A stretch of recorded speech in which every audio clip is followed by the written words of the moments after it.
Oi, gente, muito obrigado pelo convite. Eu fico muito feliz de falar com vocês sobre um tema que eu gosto muito, um tema que me inspira.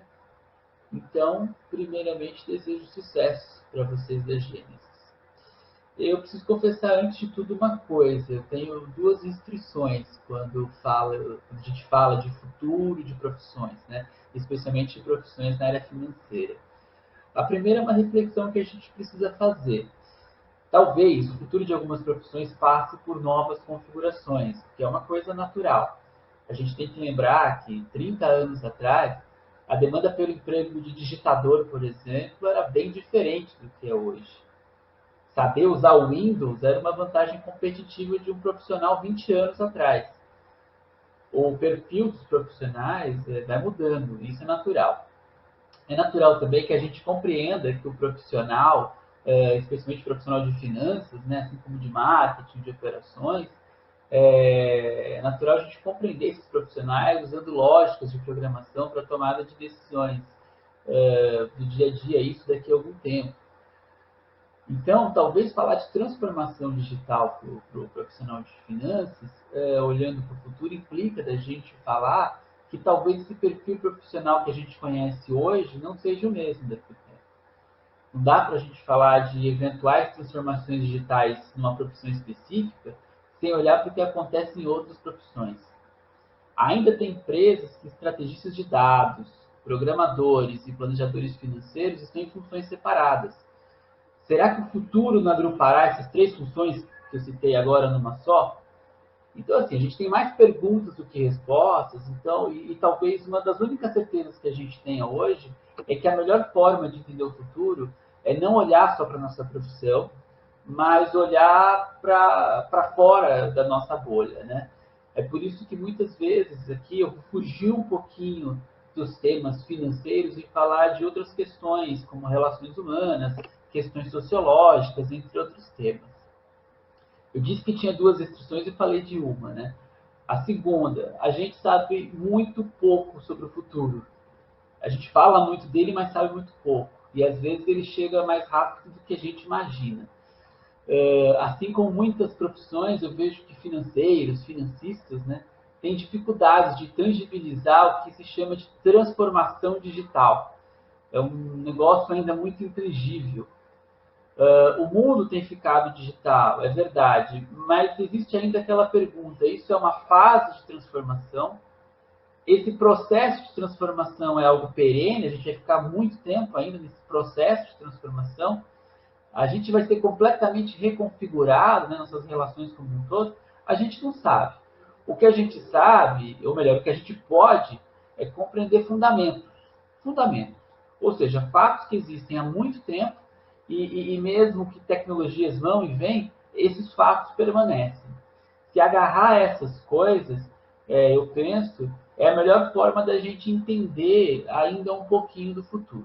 Então, eu queria propor uma coisa para vocês: analisar o futuro, analisar as transformações digitais, numa espécie de pentágono, uma figura de 5 lados, né? Onde cada lado é um fundamento. É provável que muitas tecnologias com as quais a gente se depara hoje estejam fundamentadas em algum desses 5 lados. Talvez pensar sobre esses fundamentos nos conscientize e nos prepare para esse processo de transformação digital e dessa jornada para o futuro que a gente está embarcando. Tem um filósofo, Domenico de Masi, italiano, autor de um livro chamado O Futuro Chegou. O Domênico ele usou uma proposta muito interessante para falar de futuro. Ele falou de modelos de sociedade que existem no presente para entender como que esses modelos vão se comportar no futuro. Que modelos de sociedade a gente pode enxergar no futuro. Então, usando essa abordagem do Domênico que eu queria pensar na transformação digital do futuro do profissional de finanças. Refletir nesses fundamentos do presente para a gente enxergar um pouco do que pode acontecer lá na frente. Por isso, a minha proposta de pentágono, de conectar presente e futuro por esses 5 lados. E os 5 lados que eu proponho refletir primeiro, a gente falar de uma definição de lucro, uma definição muito comum aí do lado de finanças. A segunda, a gente compreender o lugar que a gente está, falar um pouco de Brasil, falar um pouco de lógica, relação de causa e efeito das coisas, falar de uma outra relação também, a relação de ciência e prática, e por último falar de aprendizado, gestão de aprendizado e relações humanas. Então a gente vai para cada uma delas e eu espero que seja bom. Vamos falar primeiro sobre o lucro. O lucro é uma das coisas mais abstratas que tem na área de finanças.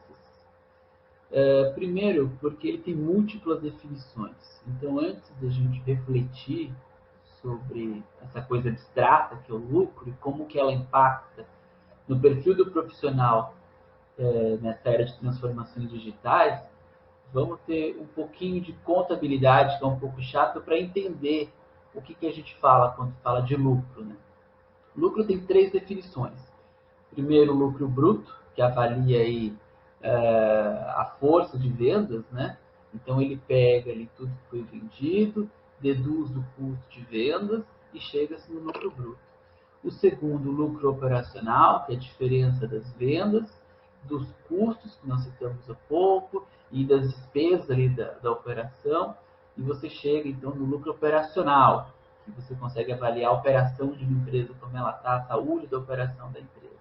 E por último, o lucro líquido, que deduz vendas, deduz todos os custos, as despesas da venda, as despesas da operação, todos os tipos de despesas, e a gente chega ali no lucro líquido. Né?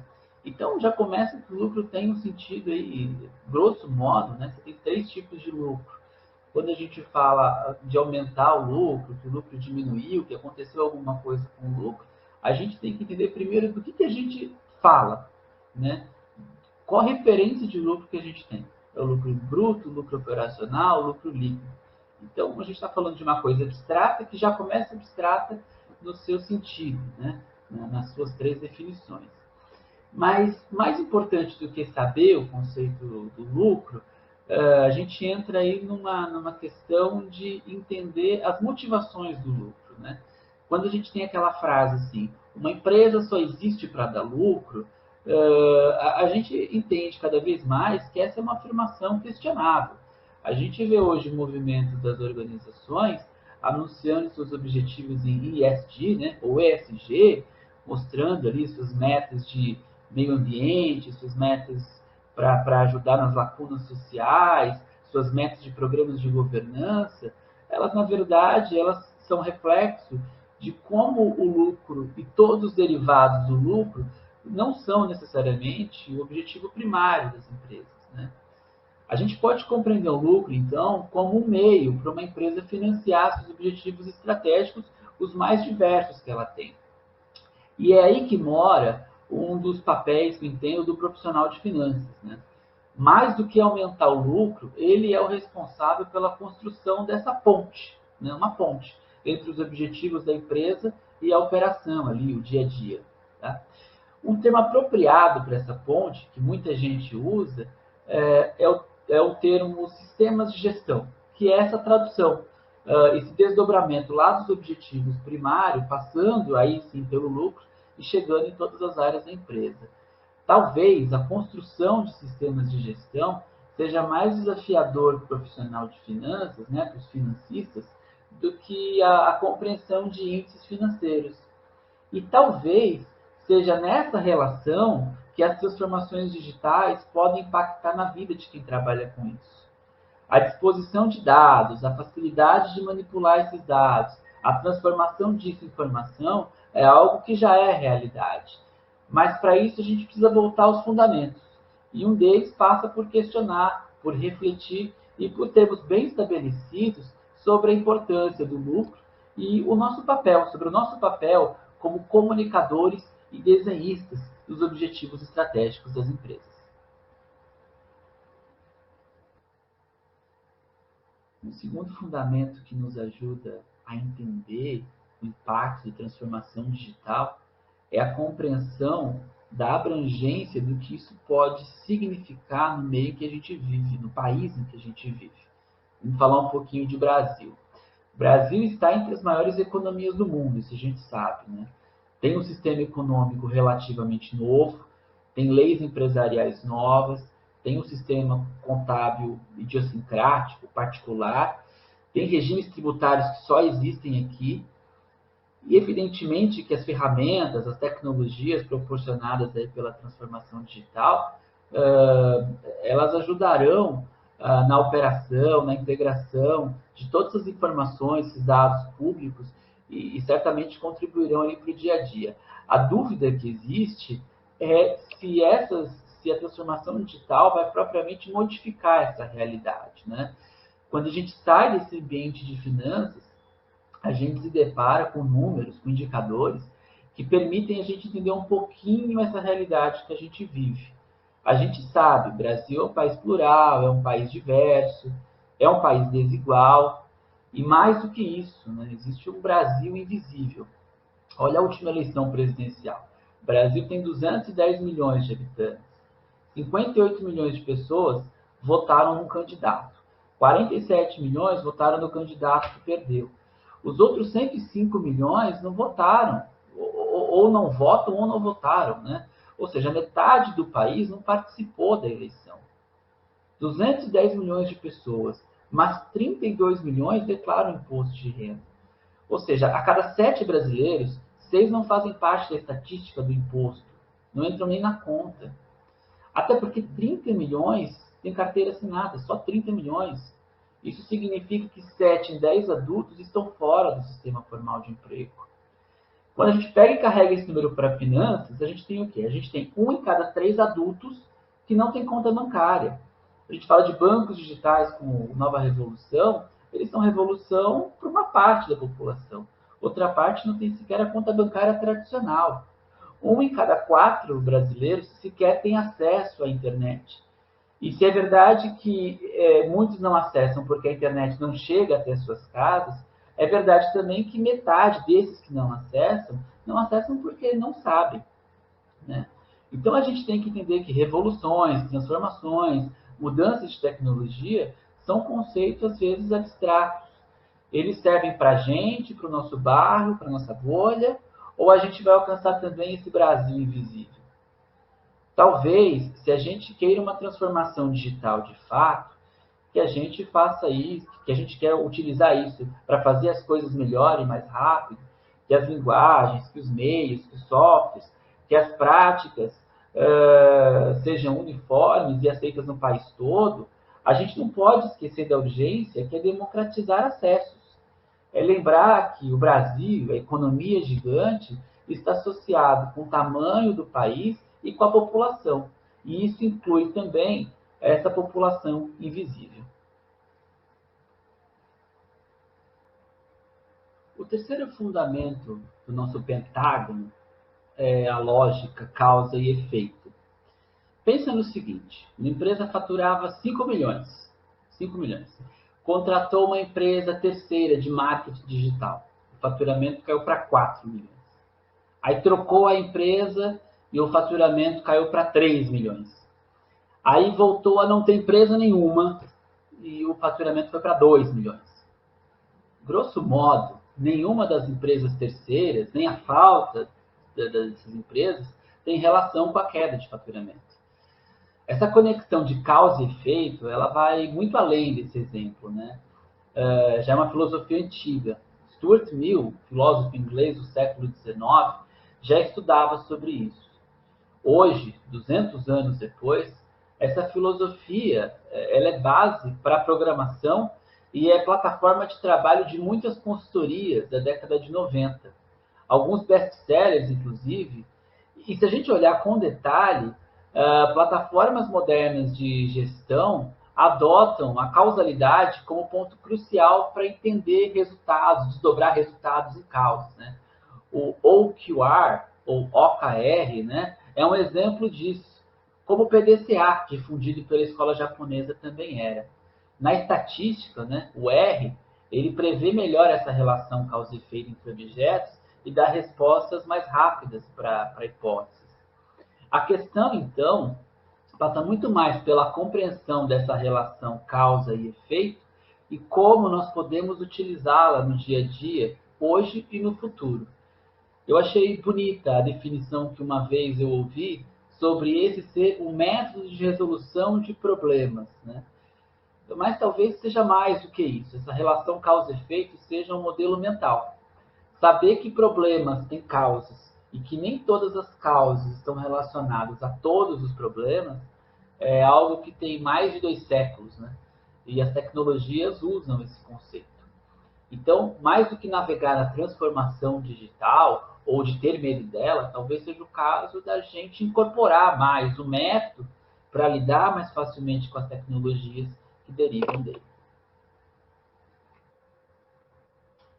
O quarto fundamento é a relação entre ciência e prática. Tinha, ou deve ter até hoje, uma frase que eu acho horrorosa, né? Quem sabe trabalha, quem não sabe ensina.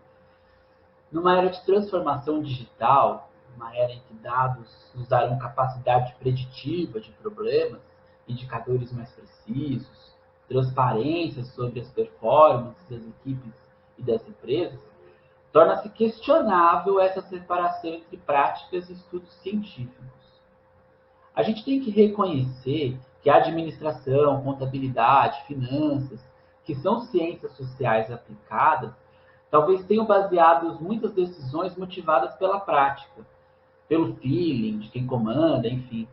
Mas negar a ciência, negar os dados, negar o que pesquisas apontam, é algo que a gente critica no dia a dia, então torna-se criticável também se a administração, contabilidade, finanças, enfim, se o ambiente empresarial utilizar da falta de pesquisa, ou não utilizar a pesquisa para tomada de decisões, né?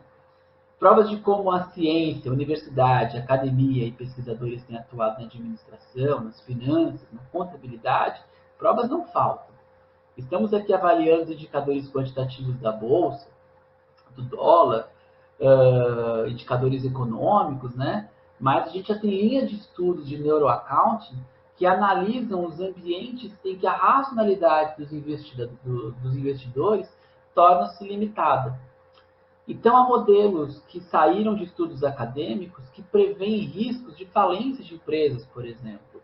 E os bancos utilizam esses modelos para a tomada de decisão de crédito. Então, hoje é um grande espaço, é uma grande contribuição para que a ciência e a prática andem juntos. Estudos de administração, de finanças, né, de contabilidade, essa caminhada conjunta entre teoria e prática pode ter resultado positivo para os dois. Que talvez eles precisem, ok? Se acertar quanto a tempos e métodos de pesquisa, isso é outro assunto. Mas rechear os estudos acadêmicos com problemas organizacionais contribuirá com a redução do negacionismo, a precisão na tomada de decisão e, pensando aqui no nosso mundo, vai criar um ambiente receptivo para as transformações digitais. O quinto fundamento aqui do nosso pentágono fala um pouco de aprendizado de relações humanas. Aliás, aprendizagem organizacional é um tema que ganhou os estudos empresariais, né? Especialmente na década de 90. Tem um pesquisador americano chamado Peter Senge, que escreveu sobre aprendizagem organizacional, e ele foi um dos que estudaram bastante sobre a capacidade que as empresas têm, ou que as empresas precisam ter, para aprender a aprender. Né? Se a gente traz isso para esse ambiente de transformação digital das empresas, a gente percebe como uma coisa está ligada na outra. Pensa numa equipe de planejamento financeiro de 3 pessoas, e uma delas, apenas uma delas, consegue gerar uma base de dados econométricos, consegue rodar um script que analisa esses dados com os resultados da empresa, desenvolve um código R que junta essas duas informações, e aí gera um orçamento automatizado de longo prazo, e ainda coloca tudo isso no Power BI da vida e apresenta para sócios, acionistas, para banco, enfim, comunica para todo mundo. Os outros 2 da equipe têm um bom ritmo de trabalho, só que eles não sabem usar essas ferramentas todas. Só que pela demanda de trabalho que a equipe tem, o método de trabalho, nosso primeiro amigo, né, o que sabe mexer nas ferramentas todas, com o tempo foi ficando de lado. Porque ou ele faz aquilo tudo, ou ele deixa de fazer o trivial da área, e do jeito que sempre foi feito, e acaba deixando as demandas de lado. Né? Essa história que eu contei aqui é uma história comum. Nosso primeiro amigo tem um recurso raro, mas que não consegue usar. Grosso modo, aprendizagem organizacional, gestão do conhecimento, gestão da aprendizagem, e tem outras linhas da administração que trabalham com isso, elas visam resolver problemas como esse. Como que a gente utiliza o máximo das competências de uma equipe sem prejudicar os resultados e sem ter que estacionar na mesmice, né? É por isso que esse tema é um dos 5 fundamentos do nosso pentágono. Mas ele conversa muito com outro tema, né, que eu proponho aqui a gente analisar juntos, que é a nossa capacidade de humanizar relações em tempos não humanos. Aquele filme Her, que já nem é mais tão novo, né, um filme de 2013, tem 8 anos, ele mostra como a nossa relação com a tecnologia tem uma coisa que é fundamental. Máquinas não viram humanos, humanos não viram máquinas. Mas enquanto a gente vê humanos como humanos, nós poderemos conceder sensibilidade aos dados, poderemos conceder raciocínio às lógicas e poderemos dar sentido às previsões. E isso no campo aí das finanças, né, e também do marketing, das ciências sociais, nas empresas, na política, em qualquer campo. A gente está pronto para a transformação digital à medida que estamos prontos para entender a nossa humanidade.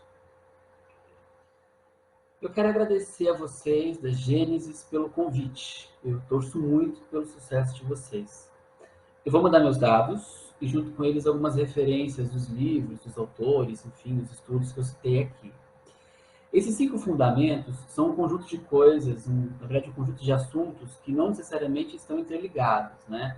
Mas são coisas que eu tenho estudado, de alguma forma eles constroem o perfil do profissional de finanças para o futuro.